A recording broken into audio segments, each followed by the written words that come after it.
யாழ்ப்பாணத்தில் சுவிஸ் நாட்டில் இருந்து தாயகம் திரும்பிய புலம்பெயர் நபர் ஒருவரின் 1,40,00,000க்கும் அதிகமான பணம் களவாடப்பட்ட சம்பவம் ஒன்று இடம்பெற்றுள்ளது. சம்பவம் தொடர்பில் 8 பேர் கைது செய்யப்பட்டுள்ள நிலையில் 5 தலைமறைவாகியுள்ளதாக கூறப்படுகின்றது. சம்பவம் தொடர்பில் மேலும் தெரிவிக்கையில், சுவிஸ் நாட்டில் வேலையில் இருந்து ஓய்வு பெற்று ஓய்வு கொடுப்பனவு பெருந்தொகை பணத்துடன் தாயகம் திரும்பி நெல்லியடி பகுதியில் வயோதிபர் ஒருவர் வசித்து வந்துள்ளார். அவர் தனது வீட்டில் வெளிநாட்டு நாணய தாள்கள் உள்ளிட்ட சுமார் 1,40,00,000க்கும் அதிகமான பணத்தினையும் வைத்திருந்தார்.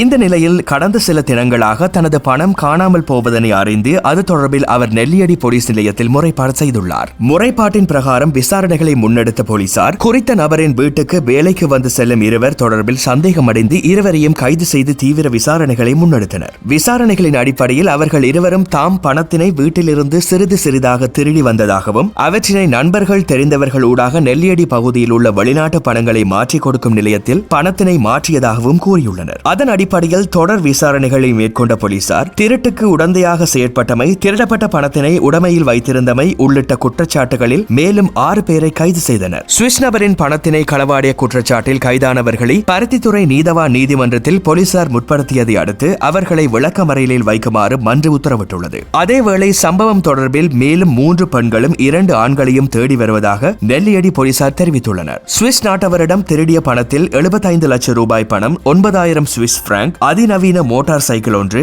அதிநவீன கையடக்க தொலைபேசிகள் 5 என்பவற்றை போலீசார் மீட்டுள்ளனர். கைது செய்யப்பட்ட நபர்களை விசாரணைகளின் பின்னர் கடந்த புதன்கிழமை நீதிமன்றத்தில் முற்படுத்திய வேளை 8 பேரையும் விளக்கமறையிலில் வைக்குமாறு மன்று உத்தரவிட்டுள்ளமை குறிப்பிடத்தக்கது.